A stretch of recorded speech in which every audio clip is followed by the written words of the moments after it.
Hello, everyone, and welcome to today's recap on how to recycle our electronics and how important it is to do that for so many reasons, to save our planet and also save money. I was mostly motivated a few years ago by how much money we can actually save if we recycle properly and we repurpose as much as we can. Today's guest is one of my favorite people, Robin Wright from St. Louis. How are you, Robin? I'm wonderful. How are you? I'm doing great. As always on a Friday afternoon. What can be better, right? I know this is my favorite part of the week is Friday afternoon. I love doing that. Yeah, no, it's great. You're almost like, ready to go. So we're going to give you all a quick recap of some of the key tips and resources for recycling and for living a little bit greener life as it relates to electronics in particular, because as we said, it is the most toxic waste that we put on our landfills. And of course, when we do that, when we just ditch the electronics, whether it's an old VCR or TV or old computers, monitors, things like that that we don't use anymore, and it ends up in a landfill, that toxic waste seeps into the reservoirs and the water supplies. It's very, very dangerous. So it's toxic because it ends up coming back to haunt us. And so it's really, really important that although it only represents a small portion of the things that we throw out as waste,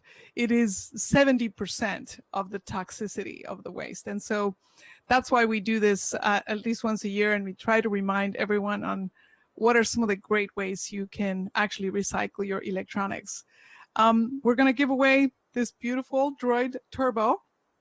It is a Motorola device exclusively on Verizon. And thank you to Verizon for sponsoring today's video recap, as usual, on a Friday.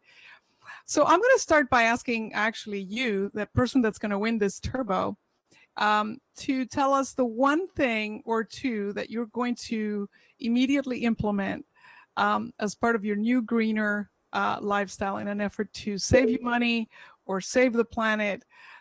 Whatever motivates you is fine. So share that on the stream, and we're going to pick a winner from that and announce that in the next 10 minutes or so. So, Robin, let's go to you. What is you think, one of the things that people know the least of that they can quickly do with their electronics when they're done with them? I think people don't realize about recycling. Their phones especially. We leave them in drawers. We set them aside. We put them in drawers. We've all talked about it. And there are great things that we can do with it besides just leaving them sit in a drawer. That's really true, right? We just ditch it in the drawer and we say, okay, I'll deal with it later. Mm-hmm. In fact, I still have the StarTech. Wow. But the reason I actually saved this is one of my favorite uncles, my father's brother, my Uncle Salvador. This is the only phone he will ever use. And so since they're so difficult to find, I've saved this one for him. So next time I see him, I will be sure to give it to him. That's why I have them. But yeah, take your phones out of the drawer. That's one of my favorite things to do. We do these at least 4 times a year. I collect everybody's old cell phone, my friends, every time we have a party or things like that. We ask people to bring their old cell phones, and we donate them to Hopeline. They don't have to be Verizon phones for you to bring them to any Verizon store. And it goes for such a good cause. Hopeline is a foundation initiative from Verizon that supports victims of domestic violence. And so that is one of my favorite ways to recycle. You do the same, right, Robin? I definitely do. And I would like to add, too, that while it doesn't have to be Verizon, it also doesn't have to work. We don't care how old the phones are, if it's from a different person, a different carrier, whatever. Bring all that stuff to Verizon, and what they do is they recycle a lot of the stuff. And so the money they get from the recyclers that actually dispose of things properly or reuse those things properly, that money then goes to the programs they have to help the victims of domestic violence. So it's a really great program, and don't think you have to have a working phone to donate to it. That's a good point. And the reason I love the story of why, Verizon thought this would be a great cause to support, and that's because victims of domestic violence, often the first thing they lose is connection, right? They don't have the ability to connect with those loved ones that they want to make sure they know they're okay. And so it was a way to actually donate used phones as much as possible. And it's grown so significantly, and they've donated millions and millions of dollars to Hope Line, supporting shelters. I had the pleasure of interviewing a survivor, this woman who, with a grant from Verizon, was also able to start a small business and support her 4 children. So it's a really wonderful initiative. You're doing 2 great things at once: recycling, keeping that toxic waste out of our landfills, and also supporting victims of domestic violence. So by far one of the best things you can do with your old smartphones. How about just simple things that we can do around the house, Robin? There's some very simple things we can do, right? Really simple things that don't involve your smartphone or anything like that. So things like lowering your thermostat in the winter, raising it a degree or 2 in the summer, and just lowering it 1 degree in the winter can save you about an average of $73 a year, which is, I think, pretty significant. That's $73 you can use for something else. Programmable thermostats, in the same vein, they can save you even more money. We gave away a Nest today, programmable thermostat, and Verizon has a couple other brands too, Honeywell and that. And all of those you can kind of program, and some of them learn your habits, and it will raise and lower the temperature when you're not home, when you are at home, according to what you want, and help you save money. And that's a really great way to do it. Yeah, it's true. One of my other pet peeves, I think everyone knows around the house and around the office here too, is I go around unplugging things. Nothing is more wasteful than plugs on the wall with nothing going to them. You actually are drawing energy when there's just a plug and a cable attached to the wall. So unplug them, or use a source, use one of those power strips. And this way you can just turn that thing off, and there's no more energy being drawn into an empty cable, really. Right. So that's one easy way. And the other one that I found, and tell us a little bit about it, because I think you were telling me about this, was the lighting, right? There's so many great energy efficient lights that just by simply switching some of them around the house. Right. So CFL, which stands for compact fluorescent bulbs, that's the one that we all know, they're kind of spirally looking most of the time. Right. Those are the ones you can change, and they will save you dramatically on energy. There's also now LED bulbs and some other kind of bulbs out there, and all of them will have some energy saving benefits, and they're also getting prettier. So you don't, if you have a chandelier or a kitchen light that the bulbs are exposed, they now have prettier CFLs and other ones that have a cover, so you don't see that kind of not attractive spiral in there. So look again in the aisle at the store where you buy light bulbs and check on that. And then we also have the smart light bulbs, which you can control with your phone, that Verizon has. And I love those, because if you think, oh, I forgot to turn the light off, you can just turn it off with your phone, even if you're at work or someplace else. Yeah, I also love the idea of controlling your house or your apartment's temperature from your smartphone, because if you're away, oftentimes if you come into the house or into your place and it's super cold, you tend to jack it up so that it'll warm up quickly, and that really chews up so much of your energy. Whereas if you learn how easy it is to install some of these smart accessories in your home, believe me, I can do it, so you can do it. You can warm up your apartment or your home before you arrive a little bit, and this way not only do you save energy, but also when you arrive, it's nice and warm, or cool, as the case might be, hoping soon that we will have to be cooling things off. It's been a long winter. You're going to have a long summer, though, too. You know that. Yeah, it can be for sure. Although, no, I don't ever think of it as a long summer, to be honest. But, there's definitely, from what I understand, the average home has 40 appliances plugged in. So which ones are those that you could potentially unplug and not have them, as I said, attached to the wall? And that'll save you money. And it's pretty interesting. We posted an article called 12 Household Appliances You Should Unplug to Save Money. And, they estimate it really can be close to $2,000 a year that you can save in energy. So it's And I remarkable. would like to add that a lot of the appliances and the small electronics and that, they're adding batteries that are capable of holding things like time and things like that.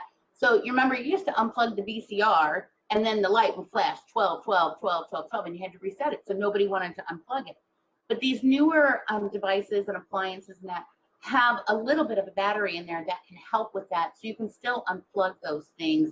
And if it's something that needs updated, like your computer, even if you haven't set to update your antivirus, any of those things, just leave, once a week, have it do it overnight. But the rest of the time, go ahead and turn it off. And your settings on your computers that you're leaving on, set them, go into your power saving settings and set them so that the monitor turns off after 20 minutes of no use, and the actual CPU, the actual computer part, turns off after 2 hours of use. And you will save significant money on the use of your computer every year. It's true.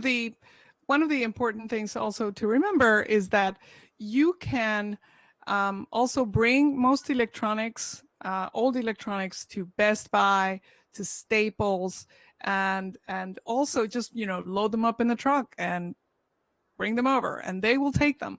Many times people are concerned about the data that's in those devices, but I can tell you for a fact, at least in the case of Verizon, when you bring a device to Verizon, they go through 3 different stages of wiping out the data that was there. They're not looking at it. All they want to do is clean it all up. And so don't worry about it that much. Obviously do a factory reset if you can still plug it in, but they will also go through those steps. Because what they want to do obviously is recycle, and they're not really looking to recycle your information. They're looking to recycle the parts or the device if it's in good working order. Exactly. And I know Microsoft, has an authorized refurbisher program. And so you can check those things and find out if wherever you're taking to a store, computer store, whatever, what are they authorized by? What company authorized by? And that'll make you feel a little bit better about the data that might still be on your device even after a factory reset. Yeah, that's a really good idea.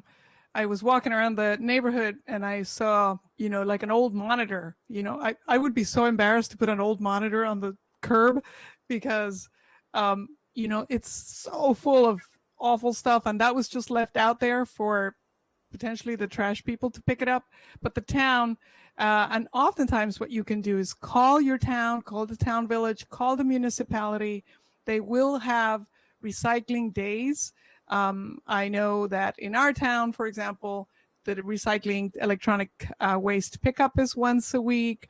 So you can actually indeed, go directly into your town. You don't have to worry about driving all over God's creation to find a place to ditch your stuff. Call your town. I am sure there's some kind of recycling process, if not right in your town, in a nearby town. I agree. And there's also educational programs that use this. They use it to train people to repair electronics, repair computers, and then what they can't use, they still recycle. What they can use, they recycle and resell to help fund the programs for training. So there's really so many options for all of our devices and appliances these days. Yeah. Don't throw them in the trash. Please don't throw them in the trash. Think of the planet. And if you just share what you learned today with, 2, 3, 4, 5 people out there, even just one little piece of advice, it could make a huge difference.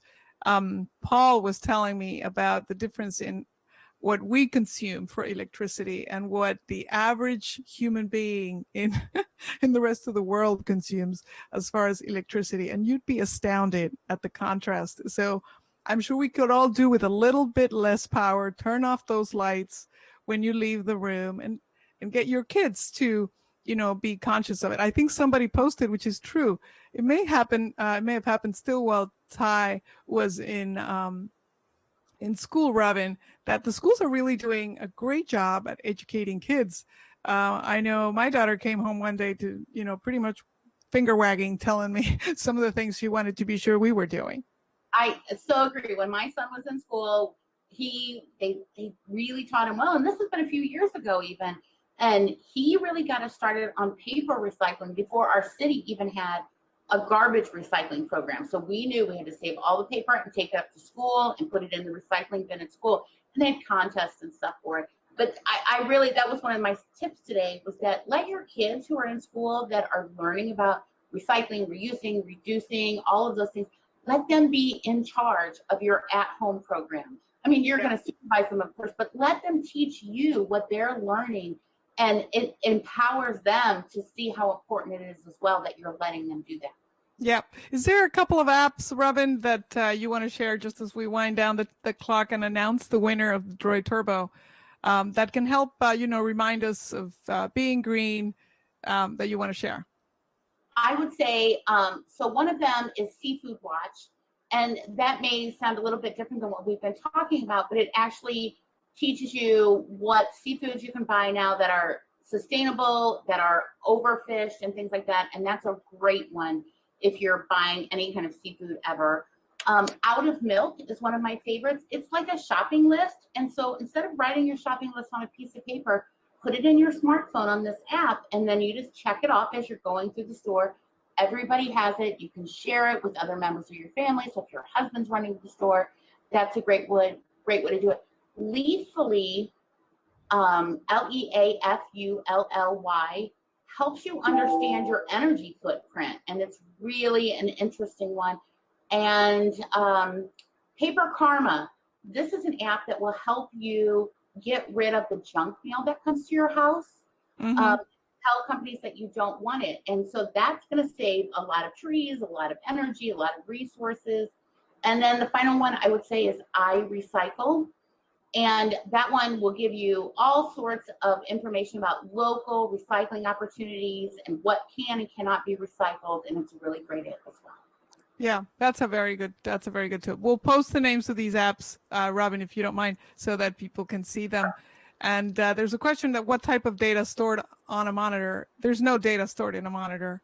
A monitor is actually what they used to call a dumb terminal, right? Right. And, I would say if you have an all-in-one desktop, that's not the same. So it looks like right. Well, that's a computer, right? Just so people are aware that there's a difference. But if it's just a monitor attached to another box, then no, there's nothing there you have to worry about. No, luckily not yet.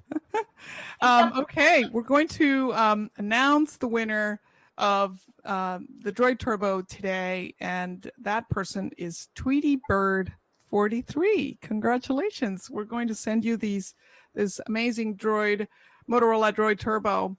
It will charge in just 15 minutes in full, and your charge should last you close to 48 hours. And also it has a 21 megapixel camera. So you will be taking some great pictures with it. And thank you so much to Motorola and to Verizon. We're actually going to give you a great tip on a resource, VZW.com/trade-in, and how it works. Super, super easy for you to recycle as well. Maybe even get some Verizon gift cards if you'd like as a result of your trade-in. So we're going to roll out a video, and we'll see you all next week. We're going to be talking about some great accessories next Friday. So see you then. Thank you so much, Robin. Thank you. Bye, everybody. Bye.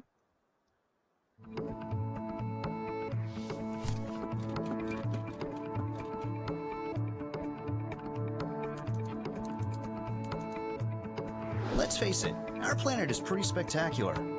At Verizon Wireless, our device recycling program offers consumers a way to make powerful choices that benefit our planet by trading in your old cell phones, tablets, and netbooks. As an added benefit, you may be eligible for a Verizon Wireless gift card when you recycle your old device. Here's some cool facts. To date, Verizon Wireless has recycled over 4 million old devices. Let's break it down. That translates into keeping 560 tons of electronic waste from being dumped into a landfill. That's the equivalent of keeping the greenhouse gas emissions of 337 passenger cars from hitting the road for an entire year. Or preventing the carbon dioxide emissions from the burning of 181,000 gallons of fuel. So how can you do your part? Simply go to VZW.com/trade-in and enter the name of your device. You can recycle devices from Verizon Wireless or other wireless carriers as well. Next, select the model from the search results, answer a few simple questions, and then you'll get the trade-in value of your device. You have two recycling options: trade in your device and receive a Verizon Wireless electronic gift card via email, or you can donate it to Hopeline from Verizon, a program that provides support to victims and survivors of domestic violence. If you choose to receive a gift card, all that's left to do is enter your shipping information, verify, and submit. You'll receive a prepaid shipping envelope in the mail within 5 business days. Once your device is received and verified, we'll email your electronic gift card. If you choose to donate your device to Hopeline, you'll be taken to a different page to continue that process. It's that easy. Rest assured, when you recycle your device through Verizon Wireless, we take your privacy and personal data very seriously. We'll walk you through how to wipe your device, but as an added measure, we'll also do a 220% device wipe in our processing center. Once that's complete, Verizon Wireless refurbishes and reuses 92% of the devices that are recycled. As you can see, choosing to recycle with Verizon Wireless doesn't just benefit you. You're helping others as well as your planet. Not too shabby for a few minutes of your time. Doing your part has never been easier or more rewarding.